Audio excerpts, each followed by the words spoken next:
Hürmetli vatandaşlarım, nöbetçilik şeyimizde başlayımız. Şangan Kanun Çıkarış Komiteti siyasi islahat layihəsini inkar kıldı. 2 yıldan biriki elişiş ahırlaştı mavzulu haber 6. ayının 18. günü Amerika ovazının Xitay tili programması da ilan kılındı. Haber mındak başlandı. Şangan Kanun Çıkarış Komiteti çarşamba günü düştен keyin Şangan Memuriyet Hükümeti oturup koygan 2017 yılı Şangan Memuriyet Başlığını sayılaş layihəsini muhakeme kılış, kolluğucu ve red kılgıcı əzalarının 9 saatlik muhakemesinden keyin Peyşembe günü 8 milletke karşı 28 avazdan karşı duruşu arkalık hükümet layihəsi inkar kılındı. Şangan pandemokratizmçileri bilen Beijing hükümetini kolluğucu Cenci Groy'un oturuşu da 2 yıl elip verilgan köreş. Şangan bilen pandemokratizmçilerin galbisi bilen ahırlaştı.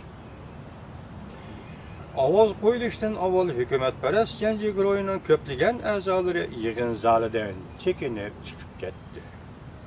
Eş kalgan 8 nefer kişilik koşulup avaz verdi. Siyasi islahat layihəsi 3'ten 2 kısım azanın koşuluşuna erişilmegeldikten layihə inkar kılındı. Cumhurbaşkanı Tinç yolu bilen egellaş hareketine kozgallarının biri mütehassiz Çin Jianmin efendi haftanın 3. günü Kanun Çıkarış Komitetinin yığında Amerika ovazının muhbirine mındak görsetti. Bir neçe yıldan beri demokratiyana kolga keltiriş üçün küreş kılgan pandemokratizmçiler ahire bu siyasi islahat kanun layihəsini inkar kıldı. Şanganlıkның başka tallışı yok idi. Sahtı sayılan siyasi layihəsini, siyasi kanun layihəsini kabul kılmaydı. Biz kol keltirmekçi olan nişan, hakiki umumi sayılam elip veriş. Hergiz ma bugünkidek bu sahtı sayılamını inkar kılışla emas. Ben şunda his kıldım ki, sahtı umumi sayılam şeklini inkar kılış intayin zor ehemmiyetiyle. Hakikaten şunda. Bu Gongchendang'ın 66 yıllık hükümranlık hayatında tönci qetim yoki ikkinchi qetim madaniyat inqilobidan hisoblagan ikkinchi qetim Şanganda o'zil kesel mag'lub bo'lishi deb ataldi. Eng oliy nüfuzli xalq vakillar qurultay bir qaror e'lon qilgan edi. Biz kichikkina Şanganda bu qarorni inkor qildik. Yo'q dedik. Saxta narsa bizga kerak emas, saxta yolg'on narsa bizga kerak emas dedik. Kompartiya şunda vatandaşım 66 yıllık hükümranlık hayat tünce qetim Şanganda yengildi. Bu partiya medeniyet inqilabı dışında yengilgen idi.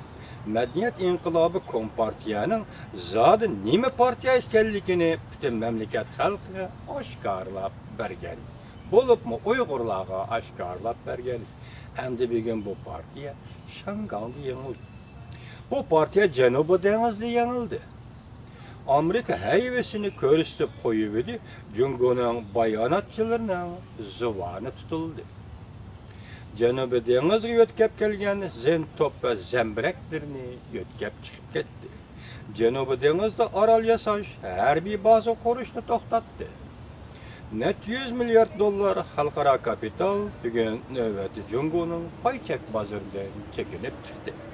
Reis Xi Jinping Zunyi'ye berip partiyani mavzunca kutkuzup kalmakçı oldu. Bu deganlik aynı çağda Zunyi yığını çakırıp mavzun partiyani kutkuzup kaldı degan nazariya bo'yicha Xi Jinpingni bu qatim Zunyi'ye berip Zunyi shahriga berip partiyani kutkuzup kalishga taraddud qildi. Lekin bu partiya allaqachon halok bo'lgan edi vatandashi. Masalan, Bolshevik partiya edi. Çinliyanı şu seyhu partiya idi. Bu boşyon Joyunkan qatarlıqlarmı partiya idi. Siz qaysi partiyani qutqizib qalmoqchi bo'lyapsiz, Reis Xi Jinping efendi? Sizga faqat bir yo'l, Janubi dengizdan chekingandek barliq sohalar bo'yicha chekinishdan iborat faqat bir yo'lda eshib qolgandekdir. Başka yolla allaqachon etilgan, faqat sizga Xi Jinping efendi Cumhur Kompartiyasi eşip qilgan yo'l faqat barliq sohalar bo'yicha chekinishdan iborat bir yo'llar eşip qilgandek turibdi.